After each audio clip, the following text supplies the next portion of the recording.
Yes, mutevu nkwaniza ku Fali TV ugina kusaba subscribing atompere video nkaleki. Alimpa alina byayogedde ku Sente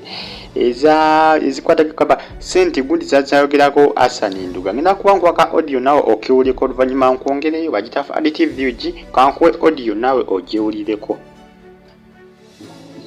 Nga mbebaza ndibaliza ddala ebbanga ate kiruma kale yatufudde ate abaana abato ku nsonga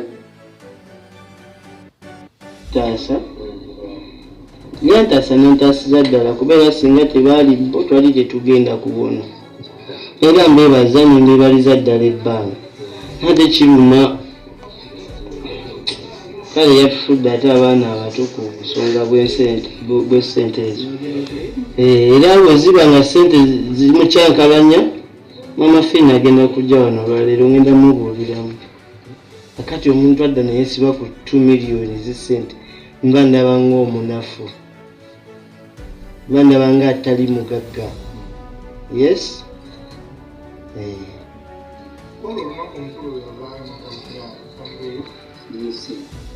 Akati omuntu adda naye siba ku Hassan Nduuga ebintu bye sibi ebintu bye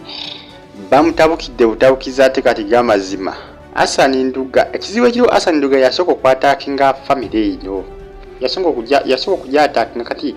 abasinga kati ate batandise kumwesibako nti ye yabba ssente kwegamba bitabula ka audio kano nkafunye nkajje ku mukoto ogwa Facebook katwendinga nnyo essaawa zino kwegamba Hassan Nduuga waliwo okugamba waliwo ate abaagala ate okumuswaza simanyi na kumanya wabula g'amazima simanyi essaawa eno Alimpa ndowooza muwulidde ebigambo byayogedde kamunyongere embayo ka audio akalala mumwewulireko Alimpa. Ndaba nga atali mugagga. Yes. Olwa miliyoni 2. Nze munnange saaliwo naye nze kati nze nganze anti nja kumwebaza Nduuga era mwenna mujja kukiraba nja kuzimukwatira ensimbi nzimu ndowooza zayagala ate kati ekirala yagala ki ogenda mwebaza mu bulungi ogenda mwebaza okuba nti si byangu bane ebyabaana ate kati ssaawa zino ate kati lutalo lulwa ate kati wakati wa Alimpa ne Nduuga nsimbi yereese obuzibu muzeeyi bumaali yaleese obuzibu si byangu ne simanyi waje binagwera ate kati otala ate kati olubaluseyo kati tubadde byakujjanjaba mulwadde ate kati Alimpa agamba bwe ziba ssente ze zimuluma ajja zikola zimwe musibira binakira bannange nkutumiddeko mwana muwala Rozeti nkutumiddeko ali Saudi Arabia lwakuba erinnya eryokubiri ndyerabidde Rozeti nakasiita Rozeti nkutumiddeko bali kubanga mujje kumirako mwana mwana Catherine nkutumiddeko nakiryowa Pretty Aisha nkutumiddeko nakato Judith nkutumiddeko namwe mwenna bannayuganda basinze Saudi Arabia nga sikwogeddeku nga sikutumidde nti mbaagala nnyo era mbebaza okubanga mujje kumirako bagita Fali TV nsonga za Alimpa kussa n'Nduuga nsonga ya nsimbi. Jukira Nduuga yavayo n'agamba nti abafamile ya Alimpa beezibika ssente obukadde 2 ate nga ssente ezo zaali zaakujjanjaba Alimpa kw'ossa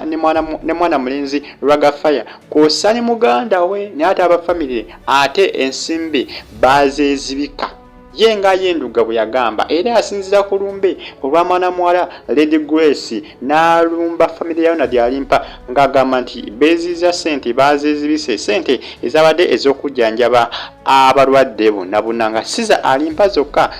Nduuga yagamba nti ssente baazizibise zonna mama Fina yali awadde mama wa mukyala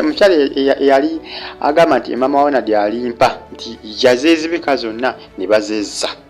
si byangu ne bannange ssente omusajja ali ku kitanda natasa nate bayingizamu bya ssente ate entalo kati ate simanyi nakumanya mani simanyi wagibinagwira wabula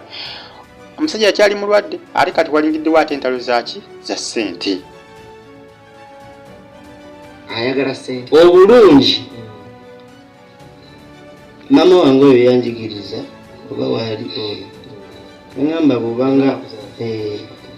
bw'obanga osazeewo okugaba ekintu ogabanga ekintu ekirungi ekitali kibi. Yes. Tugeze oba oyina essimu osazeewo ozigaba togaba akasimu nga bayo obubi kagenda okubawo kati ke muwe nnungi ambuyambira ddala n'omutima n'okuyamba ate neweewaana oba tebikola kale so mu bufunze bwakyo nti ne bwatandivuddeyo